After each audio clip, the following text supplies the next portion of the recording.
Hi, welcome to our YouTube channel.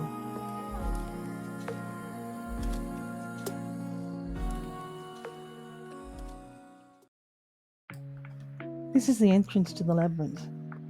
At the moment it's looking pretty uninspired, so this is the first area that we're going to work on. We'll start in the studio by pulling out and finishing an old unfinished project.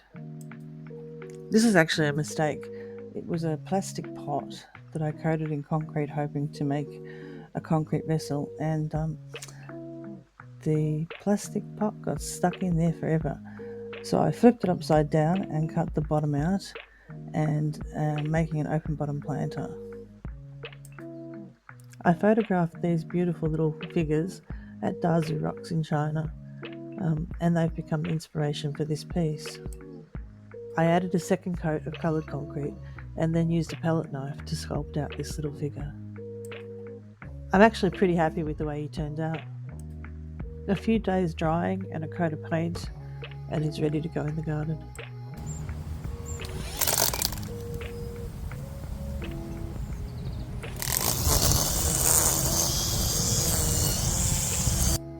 One thing we have learned with these gardens is that all future planting will need to be in containers or raised garden beds, some sort of garden border, so that we can keep the weeds out and make them possible for us to maintain. So we whippersnip back to dirt and then put in a thick layer of cardboard as a bit of a weed barrier.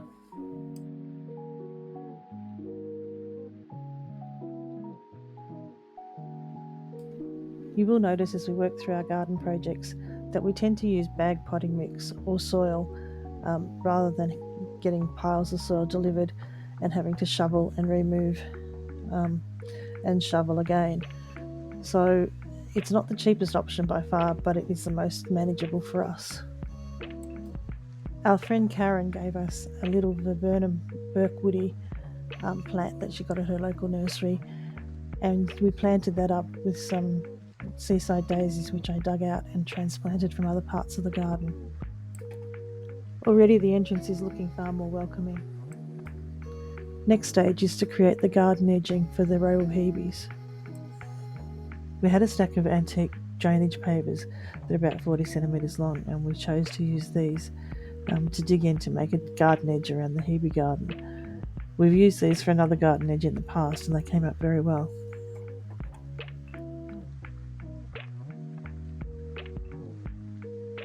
We just use the spade to cut out a shallow trench and then use little hand medics to clear the trench space and place the pavers in standing on their ends.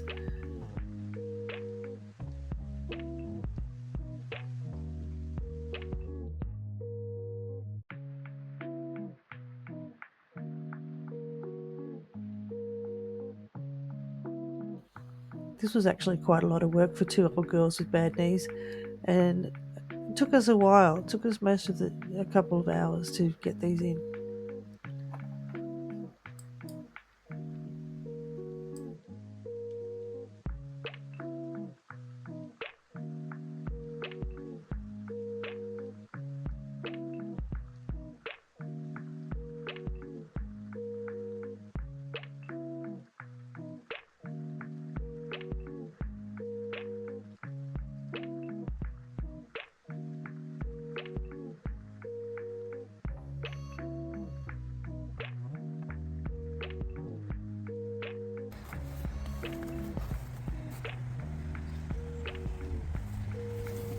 Next step, we laid a thick layer of cardboard as a weed barrier and then topped the whole thing off with mulch.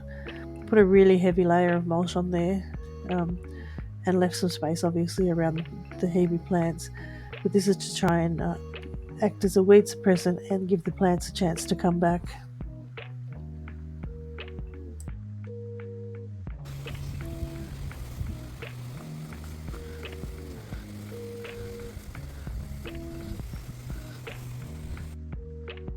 Final step was to fill all the little holes in the top of the pavers with soil and plant them out with some edging plants. I picked some ground cover succulents and some chicken and hen succulents from other parts of the garden and used these to plant into the tops. When they grow, they will soften the edges completely. They'll fill up the gap, and so the edging itself will practically disappear. In the end, this project took us a couple of days, but the Hebes will be much happier for the attention and not being drowned out by weeds anymore, and I think you'll agree it's a much more welcoming entry into the labyrinth itself. Namaste, and thanks for watching. Follow the next steps of our journey by hitting subscribe, and you'll get all the updated videos.